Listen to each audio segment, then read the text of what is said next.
Many of you asked me to compare the new Sigma 28-105 f2.8 against the Sony 24-105 f4. So here it is.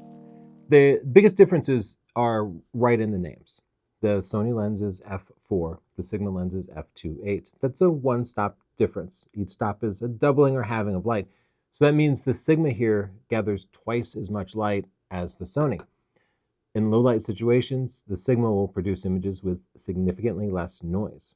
It will also give you more background blur. For example, if you're shooting at 105mm with a portrait and you want to blur the background, the Sigma is going to be the better choice for that. However, the Sony lens here has OSS in the name, that's optical stabilization, and that means you can handhold pictures for longer. Most new Sony cameras, all the full frame cameras have sensor stabilization, so that might not make a difference to you because the sensor stabilization is okay. But generally, you will get slightly longer shutter speeds if you use the optically stabilized lens here. But you'd have to be shooting like longer than 1/20th or 1/10 of a second with faster shutter speeds. That's a complete wash. The handling here is obviously totally different. These are very differently sized lenses. The Sony is significantly smaller and lighter. And I don't mind doing travel photography, walking around with the Sony on a camera around my neck.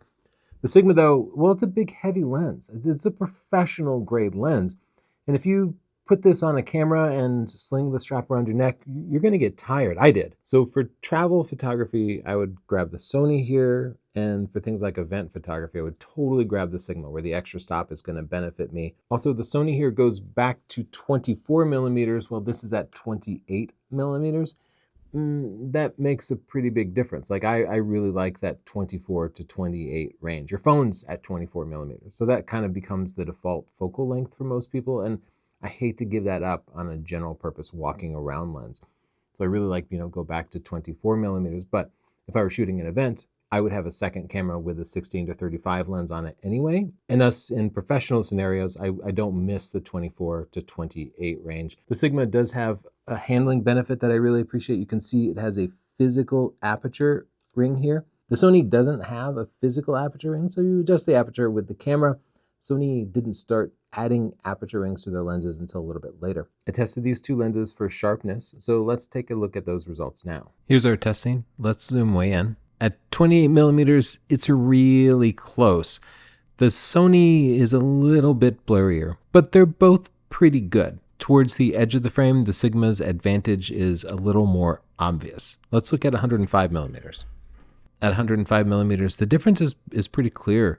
The Sigma is crisper and sharper with much better contrast. Again, at the edges of the frame, that's even more noticeable. I also brought both lenses into the photo studio and took backlit pictures of a mannequin to see how they handle contrast and chromatic aberration, things that are important if you ever shoot backlit, which everybody does, like sunrises and sunset, right? So let's take a look at those results. First, at 24mm, let's zoom in. They both show some flaring as the light reflects off the lens's internal elements, but the bloom on the Sony 24-105 is really bad, and we've experienced this trying to shoot portraits outside at sunset.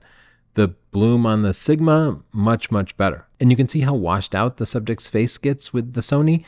With the Sigma, her face is still very clear. Let's look at 105mm. The difference is even more obvious here. With the Sony lens, everything gets washed out and the shot is ruined.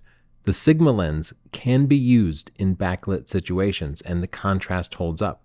And yes, these two pictures were taken with the exact same settings. If we zoom in on the eye, it's completely washed out on the Sony, whereas it's very clear on the Sigma. Which of the two lenses should you get? I think the decision is pretty easy. If you're doing amateur travel photography, the Sony here I think is a better choice just because of the size. It's a good solid lens.